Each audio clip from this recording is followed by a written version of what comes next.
The text message arrived at 8:47 a.m. on a quiet Sunday morning family meeting.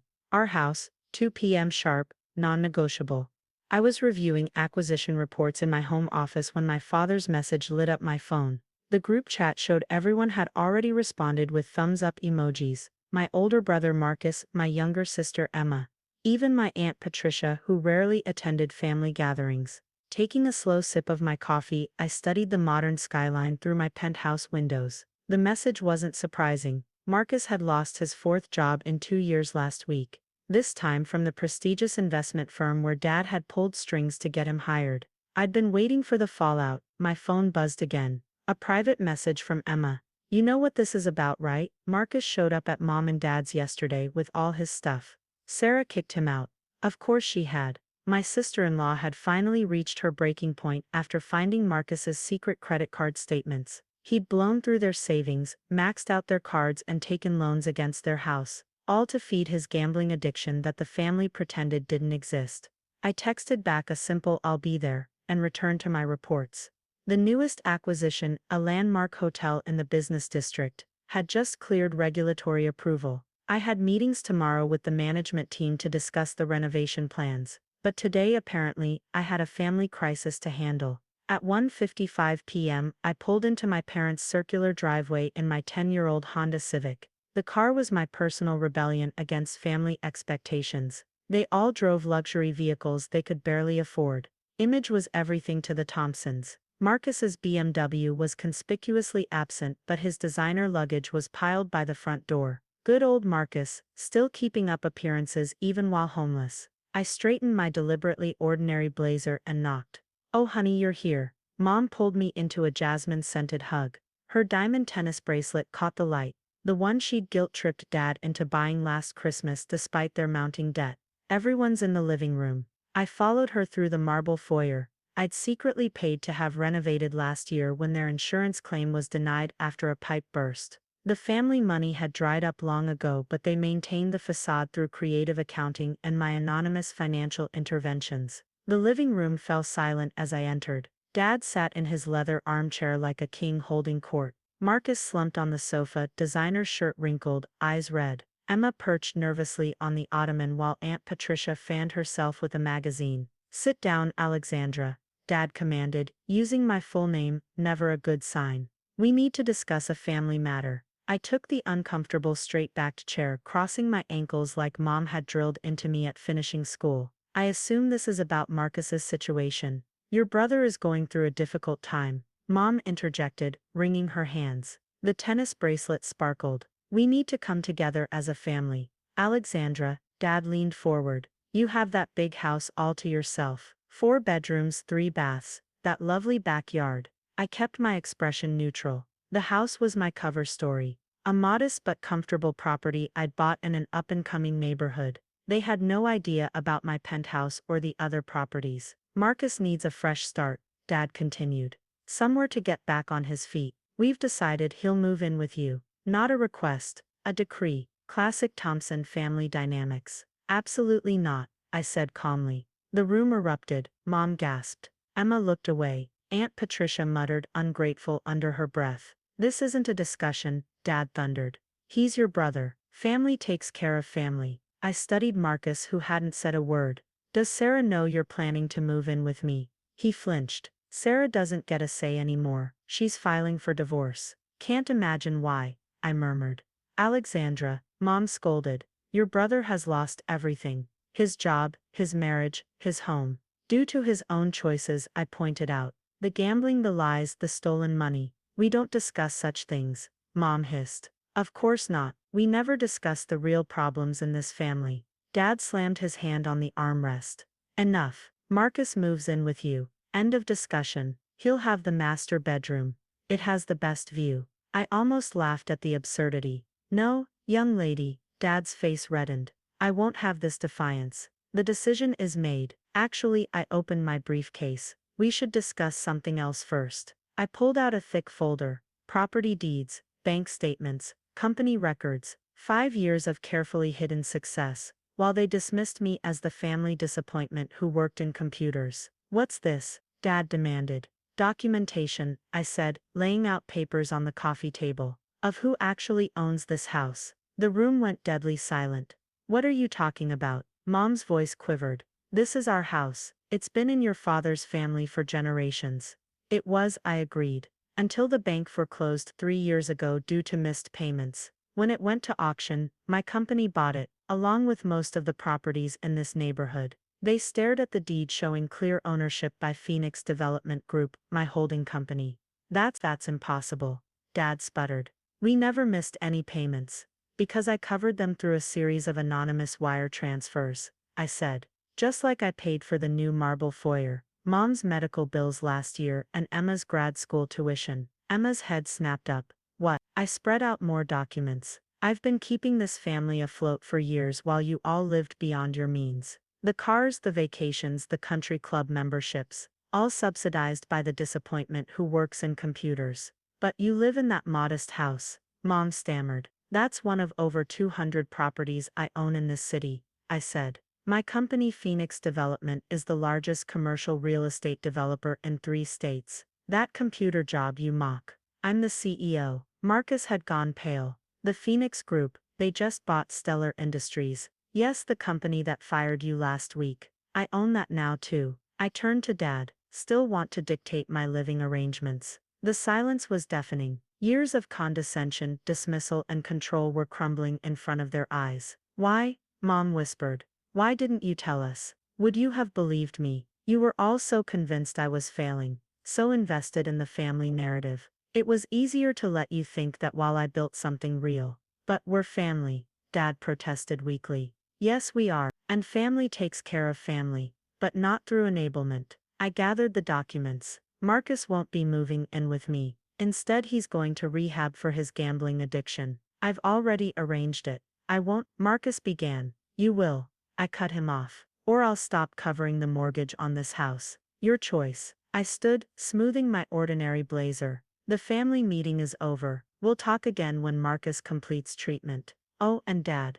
The country club called about your overdue membership fees. I'll handle it one last time. I walked out, leaving them with the shattered remains of their illusions. In my car, I finally let myself smile. Years of preparation, of careful documentation and strategic timing had led to this moment. My phone buzzed, a message from Emma. I can't believe it. All this time. Come by my office tomorrow, I texted back. Let's talk about your career plans. Starting up my deliberately average car, I headed toward my penthouse. It was time to step fully into my power. The family dynamic had shifted permanently, and we all knew it. My brother would get help. My parents would face reality, and I would finally be seen for who I truly was. Not the failure they'd assumed, but the success they'd never imagined. The sun was setting over my city as I drove home, painting the sky in shades of victory. The morning after the family meeting, I watched the sunrise from my penthouse office on the 47th floor. My phone had been buzzing non-stop with messages since yesterday's revelation. Mom, sweetheart, we need to talk. Please come for dinner. Dad, your mother is very upset. Call immediately. Marcus, you can't force me into rehab.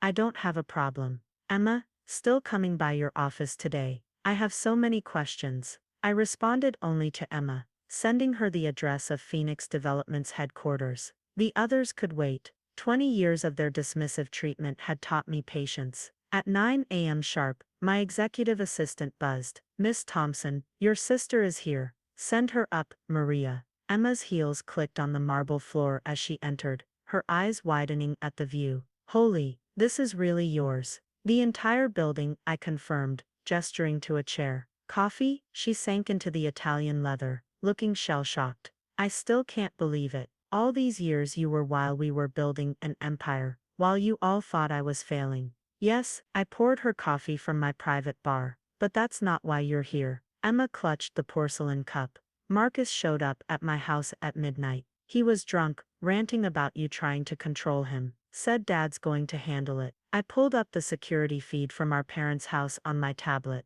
Dad's been on the phone all morning with his lawyer friends, trying to challenge my property ownership. He won't find anything. And Mom already called 3 different realtors trying to list the house. They all declined their firm's lease office space from me. Emma set down her cup. You really own everything, don't you? Not everything, just enough. I pulled out a folder. Now about your career. What about it? You hate your job at that advertising firm. You've wanted to start your own agency for years but couldn't get funding. She flushed. How did you? I pay attention. I slid the folder across my desk. Inside is a business proposal. I'm offering seed funding for your agency office space in my new creative arts building and introductions to key clients. In exchange for 30% ownership and a board seat. Emma's hands trembled as she opened the folder. This would change everything. Yes, but there are conditions. I leaned forward. First, you stop enabling Marcus.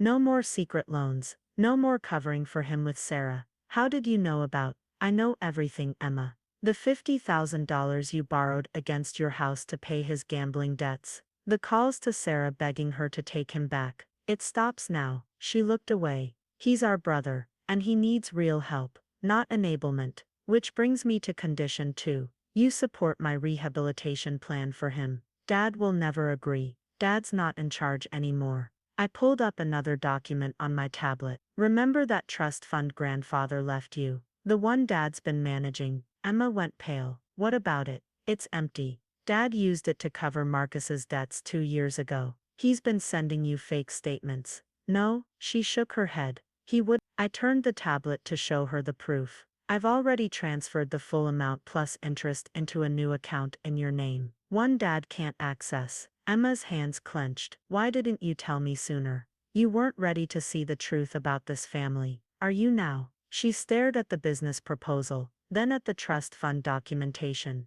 20 years of family lies were unraveling in front of her. What's your plan for Marcus? She finally asked. A private rehabilitation facility in Switzerland. 3 months minimum, followed by financial counseling and supervised work placement. Non-negotiable. And Mom and Dad, they keep the house and as long as they accept my terms. No more enabling Marcus. No more living beyond their means. And they both get counseling to address their own issues. Emma was quiet for a long moment. You've thought of everything. I've had years to plan while they underestimated me. I stood and walked to the window. The question is, are you with me? Before she could answer, my phone buzzed. A text from the security desk. Mr. Thompson demanding entrance. Claims family emergency. I smiled. Right on schedule. Dad's here. I told Emma. Want to see how power really works? She nodded slowly. I texted back. Let him up. Standard protocol. Emma frowned. Standard protocol. Watch. 5 minutes later, Dad burst through my office doors, only to stop short at the sight of the vast space. The view, the obvious wealth. Alexandra, he blustered, trying to recover his authority. This ends now. I've spoken to lawyers. You can't just take over family property. Actually, I can and did. Legally, I stayed by the window, letting him take in my position of power. Your lawyers already called mine. Would you like to see the documentation again? I am your father. Yes, and I love you. Which is why I've spent years protecting this family from its own worst impulses. I turned to face him, but that protection comes with new terms now. He drew himself up. I don't accept your terms. Then you can move out of my house by the end of the month. Your choice. The color drained from his face. You wouldn't, the same way you wouldn't empty Emma's trust fund to cover Marcus's gambling debts. He shot a panicked look at Emma, who stared back coldly. Sit down, Dad, I said quietly. Let's talk about how things work from now on. He sank into a chair, his authority finally shattered. In that moment, the last vestiges of the old family dynamic crumbled. Marcus goes to rehab, I stated. You and Mom get counseling. The reckless spending stops. In exchange, you keep your home, your lifestyle, and your dignity intact. Or what? Or I stop covering everything. The mortgages, the credit cards, the club memberships, all of it. He looked broken, this man who had dismissed me for so long. Your mother will be devastated. Mom will adapt. The question is, will you? Emma spoke up. I'm with Alexandra. Dad, this has to stop. He stared at his daughters, the failure he'd dismissed, and the favorite he'd betrayed, and something finally shifted in his eyes. What do you need me to do? He whispered. I picked up my phone. First, you'll call Marcus. Tell him either he goes to rehab, or he's cut off completely. Then you'll call Mom and tell her to cancel her lunch at the club. She's meeting with my financial advisors instead. Dad nodded slowly, the fight gone out of him. And Dad, I added, the next time you dismiss someone as a failure, remember this moment. As he made the calls, Emma caught my eye and mouthed thank you. I nodded. Phase 2 of my plan was complete. The family hierarchy had been reset. Now came the hard part, rebuilding something healthier from the ashes of the old order. 2 weeks after the family revelation, I sat in my executive conference room reviewing Marcus's admission paperwork for the Swiss Rehabilitation Center. The intervention had gone exactly as planned. Once Dad made the call, and Sarah threatened to reveal his financial misconduct to his former employers, Marcus finally broke. Miss Thompson, Maria appeared at the door. Your mother is here for her scheduled meeting. I glanced at the wall of monitors showing my various properties. The camera feed from my parents' house had been quieter lately, no more lavish parties or expensive deliveries. The first signs of change. Send her in. Mom entered hesitantly, looking smaller without her usual armor of designer clothes and jewelry. The tennis bracelet was noticeably absent. Alexandra. She hovered by the door. This is quite an office. Sit, Mom. We need to discuss the new arrangements. She perched on the edge of a chair, clutching her outdated handbag. The first time I'd seen her carry anything less than current season. Your father told me about the terms. And we've canceled the country club membership, and I spoke to that financial advisor you sent. She swallowed hard. I had no idea how bad things were. I pulled up the family's financial records on my tablet. You owe $4.2 million in combined debt, not counting Marcus's gambling losses. The house has 3 mortgages. Your credit cards are maxed out. But you've been covering it all, she whispered. Yes, because this family's obsession with appearances nearly destroyed us. I met her eyes. Did you know Marcus was stealing from Sarah's parents too? Mom flinched. He said he needed startup capital. He needed gambling money, just like Dad needed Emma's trust fund money. I watched her face carefully. Did you know about that? Her silence was answer enough. The enabling stops now, Mom. All of it. I slid a document across the table. This is your new monthly budget. My accountants will monitor every expenditure. Step out of line once, and the support ends. She picked up the paper with trembling hands. But how will we maintain our position in society? That position was a lie, built on debt and delusion. I softened my tone. It's time to live in reality, Mom. Starting with Marcus. He agreed to go. He leaves for Switzerland tomorrow. Sarah's lawyer has all the documentation of his financial crimes. It was rehab or prosecution. Mom's facade finally cracked. Tears rolled down her cheeks. Where did we go wrong? We had such dreams for him. You put him on a pedestal he couldn't maintain. Just like you pushed me away for not fitting your image of success. I kept my voice level. How's that working out? She dabbed at her eyes with a tissue. Your father can barely look at himself in the mirror now, knowing you were the one. All this time. Good. A little self-reflection is healthy. I pulled out another folder. Now about your counseling appointments. Alexandra, is that really necessary? We can handle. Non-negotiable. I opened the folder. You start next week. Both you and Dad. The therapist specializes in family wealth dynamics and enabling behaviors. What will people say? They'll say nothing, because it's confidential. Unlike your weekly lunches where you discuss everyone else's private business. She flushed. That's not fair. No. Last month you told the entire club about Emma's failed engagement. The month before that, it was Sarah's family problems. I leaned forward. The gossip stops too, Mom. Or would you like me to share some real family secrets? You've become so hard, she whispered. I've become strong. There's a difference. I softened again. I'm not doing this to punish you. I'm doing it to save this family from itself. A knock at the door interrupted us. Emma entered, carrying design samples for her new agency's branding. Oh, she paused. Sorry, I didn't know.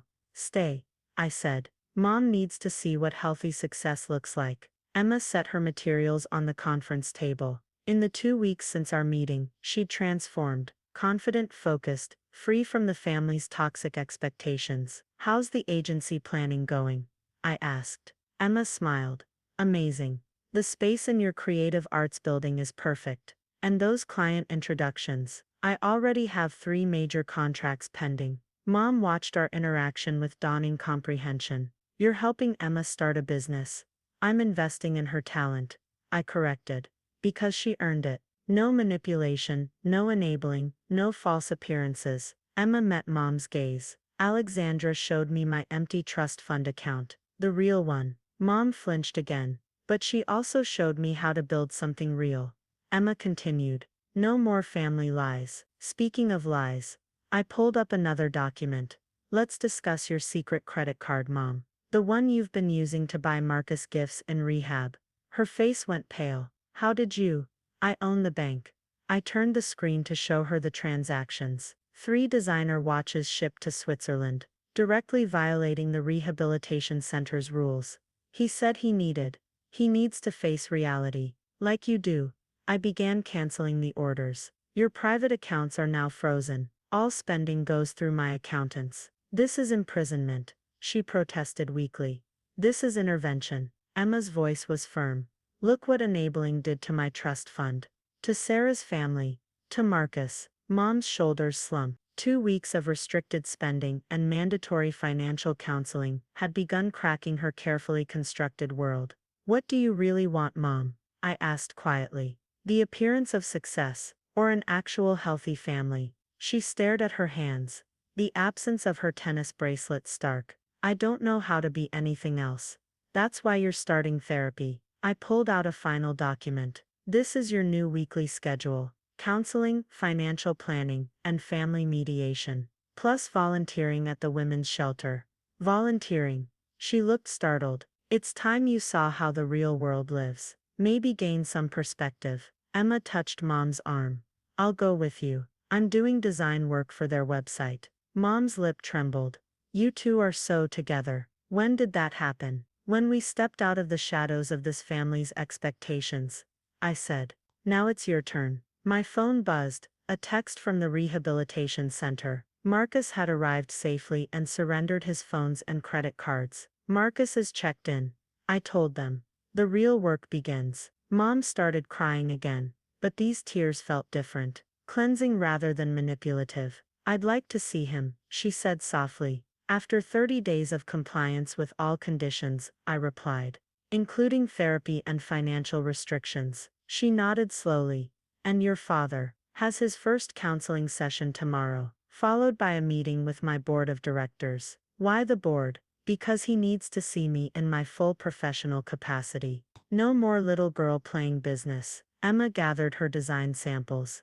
I should go. Client meeting in an hour. Mom watched her leave, then turned to me. Will you ever forgive us for how we treated you? I already have, I said honestly. But forgiveness doesn't mean forgetting, or allowing old patterns to return. She stood straightening her non-designer jacket. Your father was wrong. About everything. Yes, he was. And I was wrong too. Yes, you were. She paused at the door.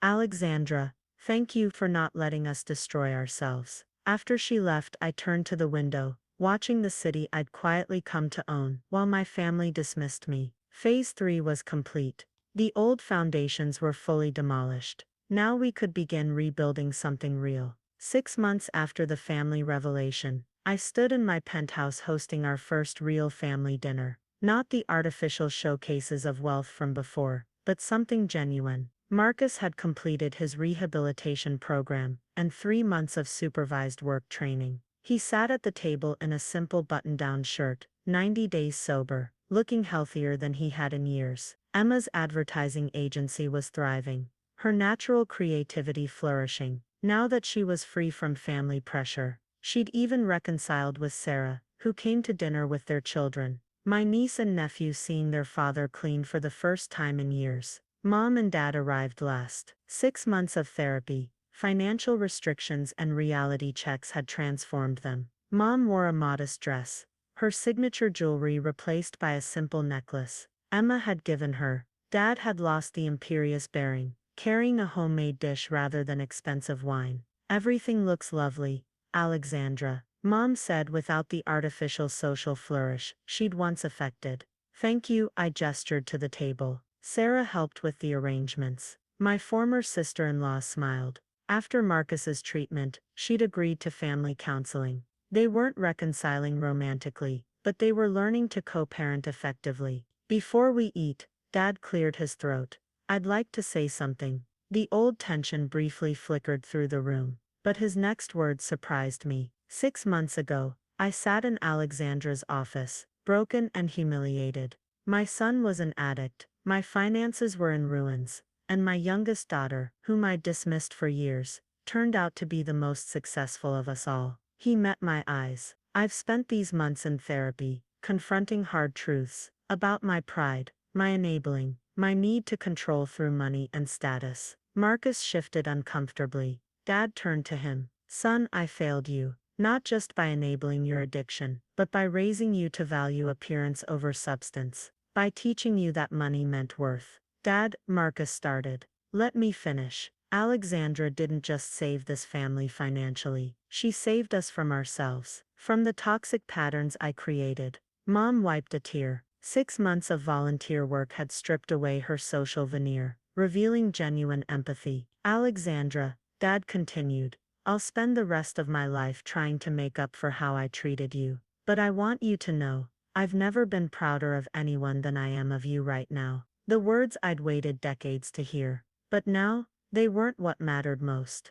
What matters, I said, is that we're finally honest with each other. No more facades. Emma raised her glass. To reality, to healing, Sarah added. To family, Marcus said softly. The real kind. We ate together, sharing genuine conversation. Marcus talked about his new job in my company's maintenance division. Starting from the bottom, learning real work. Emma discussed her agency's success, earned through talent rather than connections. Mom shared stories from the women's shelter where she now volunteered regularly. Dad spoke about his therapy insights, his voice lacking its old authoritarian edge. After dinner, as everyone helped clean up, another new tradition, Marcus pulled me aside. I never thanked you properly, he said, for the intervention, for not giving up on me. You're my brother. Even when I hated your choices, I loved you. I found the letters, he admitted. The ones you wrote to Sarah during my worst times. Supporting her, protecting the kids' college funds,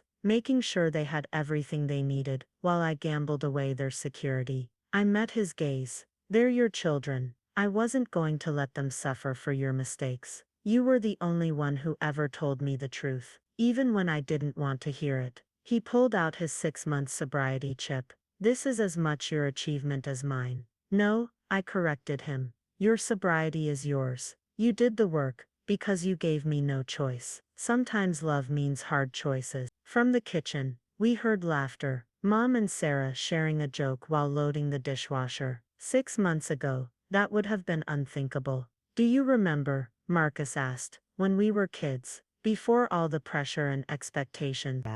When we just played and dreamed. Yes, I want that again. Not the success part, I know that's yours. But the realness, the family we were before money and status poisoned everything. I squeezed his hand. We're getting there. Later, as everyone prepared to leave, Dad lingered behind. The board meeting next week, he said. Are you sure you want me there? You need to see it. All of it. What I built while you were dismissing me. He nodded. I looked up the Forbes article about you. The silent empire builder they called you. Said you're one of the most influential developers in the country. Does that matter now? No, he said thoughtfully. What matters is who you are, who you've always been, while we were too blind to see it. After everyone left, I stood on my penthouse balcony, watching the city lights. My phone buzzed with a text from Emma. Best family dinner ever. Because it was real, I smiled, remembering the long path here.